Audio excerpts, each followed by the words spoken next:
Hello everybody and welcome to Lawrie's Mechanical Marvels, and we are back at the Old Kiln Light Railway for this month's Lawrie Goes Loco.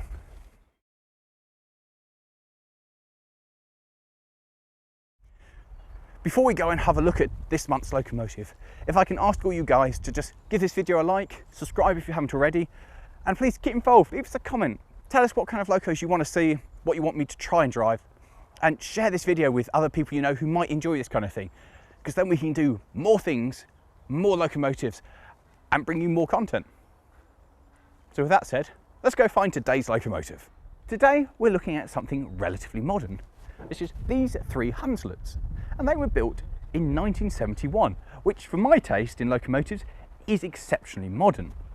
All three were delivered brand new to the MOD's Lead Range Railway, which was a narrow gauge complex somewhere near Dymchurch, and they used to blow stuff up, move targets out, blow them up, and the little locomotives would move stuff around, help relay it, and move stuff and personnel around the extensive network they had. And that's what these three did for their entire life. There was actually a fourth locomotive, and that came here originally, but then that went off to the Stratford Barn Railway. So they worked on the range, and they came here in 2007. And that's basically all the history there is for these. They haven't gone anywhere else, they haven't done much else. Yeah, that was quick. We don't normally get through the history that quick. So obviously, being MOD engines, originally they weren't these three quite bright colours. They were kind of browny, khaki, boring, kind of camouflaged. So the big question we've got to go with now is, which of these three do I actually take out and have a close look at?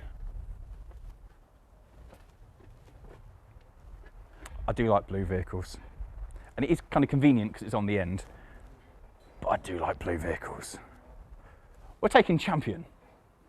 So these little things weigh about 3 tons. And they're on a solid cast chassis, which is where most of the weight comes from. And they've got all the mod cons, as you would expect for a loco that was built in 71. They've got working lights and electronics. They've got a heater in the cab, sealed bearings. And that means that prepping this thing is actually remarkably easy. So first thing to do, just open up the side, reach in, check the dipstick and go, there is indeed oil in there. Replace dipstick, marvel at the fact that it's a beautiful 3-cylinder Perkins diesel, which generates about 28 horsepower. I love little engines like this. It's brilliant. Replace engine side without scraping the nice paintwork. Open up the side here and check the gearbox oil, which is in here, which we have a quick gander at and go, there is indeed oil on the gearbox dipstick. Replace that. Replace these. They are not easy to get off. Remove the radiator cap. Ascertain there is indeed water in the radiator. And then finally, remove the fuel cap and ascertain, well, it's full of diesel. Being full of diesel is good. And that is it. These things were designed to be used by the MOD and just quick check and go. Designed to be reliable and quick and easy to use. I've never had an engine ever that is that quick and easy to just go, yep, it's good. So let's go. They've given me the one with the flashy light because I'm a hazard. There isn't really that much more to talk about this because there isn't that much to do. So all we can look at now are the controls and get into this cab, which I think you have to go in backwards because there's no room to turn around. So I think, no. Yes, yes. Oh, it's snug. It's definitely snug. Once you're in here, ooh, it's a planet moving. That's cute. If you want to see the planet in a future video, let us know in the comments below and we'll come back and do the planet. Once you've kind of manoeuvred yourself into the cab, it's quite snug and relatively comfortable. The seat is finished with a fake leather effect and is quite comfortable. There's room here for one arm, and this arm has absolutely nowhere to go at all. This yellow lever here is the sander control, which looks far more important than it actually is, and moves forward sander or the rear sander. The red lever here is the throttle, so by doing that we would rev it in mid-gear. Dropping it down here, we have forward and reverse. The further you move the lever, the more throttle you have, so all the way over here will be full power in reverse. This is a flawed design. My leg is in the way of this lever. I catch myself with it, trying to put it into reverse. If we have it like this, and we've stopped, and I then try to get out the locomotive, I've now knocked it into full power forward gear. So as I step out the locomotive, it goes barreling off down the line. This is bad. On the upside, it has an amazing start button and lots of nice toggle switches, which I really like for all the internal lights, for the heater, cab lights, which is a nice proper switch, and a little pull-out thing for the flashy light on top. It also has windscreen wipers because it's a modern locomotive, and I really shouldn't be surprised by the fact it has all the mod cons, but I've never driven an engine that has all the mod cons. It's really quite nice. So, and remarkably simple. So let's see what it's like, eh? Oh, that sounds great. Oh, oh.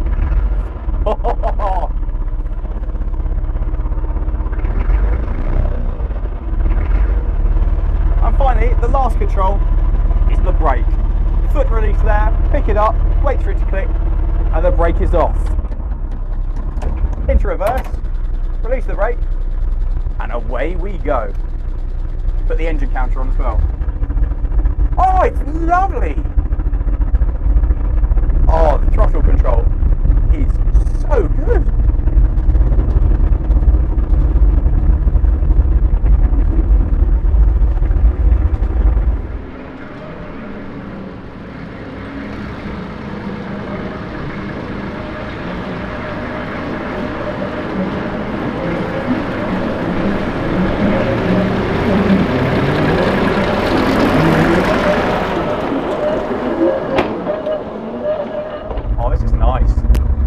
This is a much more civilised place to be. I've got a nice seat, it's very controllable and so much quieter compared to what we're used to. Oh, what a nice seat. This throttle control here though, right in the way, like bashing me leg.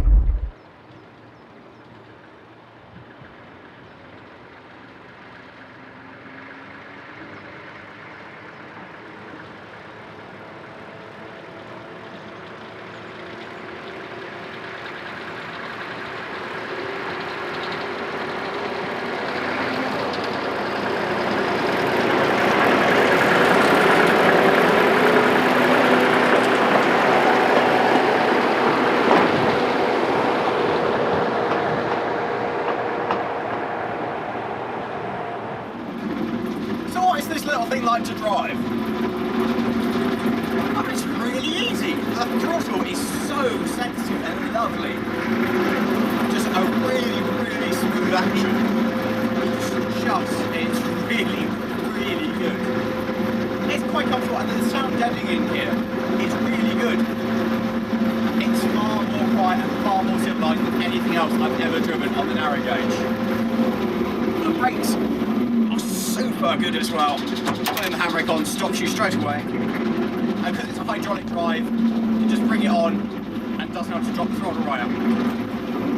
Put it into reverse, it's a bit stiff, but apart from that, it's just a really nice, simple locomotive to operate. It's just really nice. I can't stress how much more comfortable and pleasant it is to be in than most of the other locomotives I've driven on the narrow gauge. It's obviously came from an age where you thought a bit more about your cruise and the comfort, and that people just weren't up for it being rubbish anymore. It still bounces around and vibrates, but the suspension setup is far superior than most other things that I've driven. It's just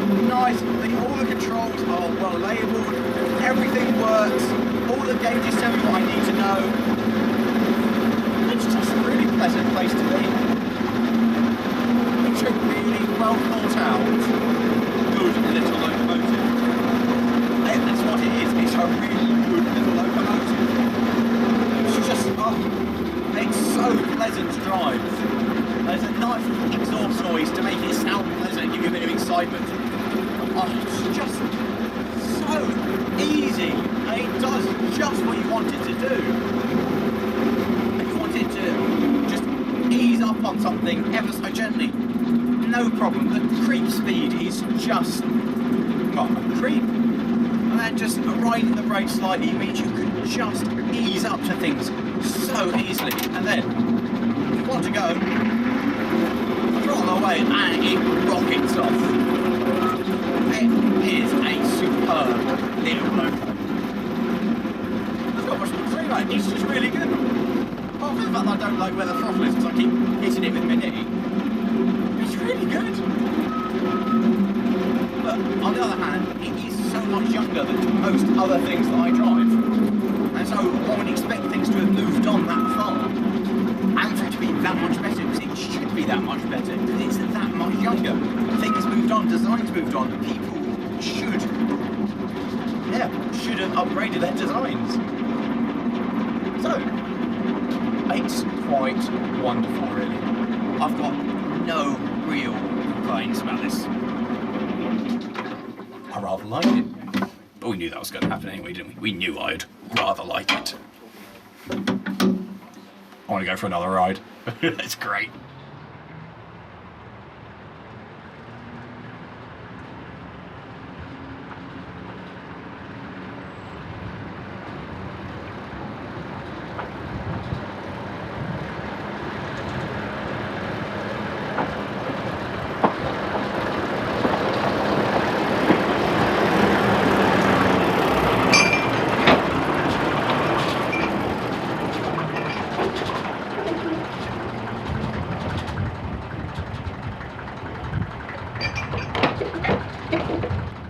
This loco is the most modern diesel I've ever driven. In fact, I think it's the most modern locomotive I've ever had a go in. And in terms of comfort, it is leaps and bounds ahead of anything else, especially on the 2-foot gauge. You've got a cab that shuts, you've got a heater, you can be somewhat comfortable. The noise is somewhat deadened. You can actually hear after being on board it, unlike the 48 I drove the other week, which is just deafening.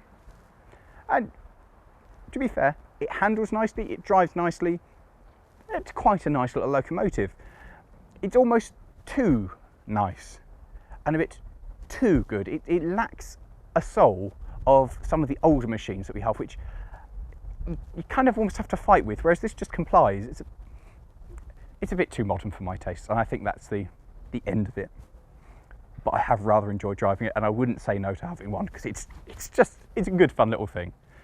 And you know, I wouldn't mind doing a day in it. It's one of the few narrow gauge engines that I wouldn't mind doing several days work in, because it is comfortable and livable with once you're in the cab anyway. So that's it for this Lawrie Goes Loco. I really hope you've enjoyed watching it, and I hope you've enjoyed visiting the Old Kiln Light Railway again. Details for the railway's open days are available in the video description. And if you haven't already, guys, please like, subscribe, and give us a share. I hope you guys have enjoyed coming with me to visit the Old Kiln Light Railway. And as a way of saying thank you very much to the railway for letting me have a go and explore the site, if anybody's feeling generous and could help out at all, the railway is trying to restore this. This is Pamela, and they're trying to fill this space here where the boiler should be, because its boiler is knackered. And it's not like a lot of steam engines where it can be rebuilt. It is life expired, and it is exceptionally expensive.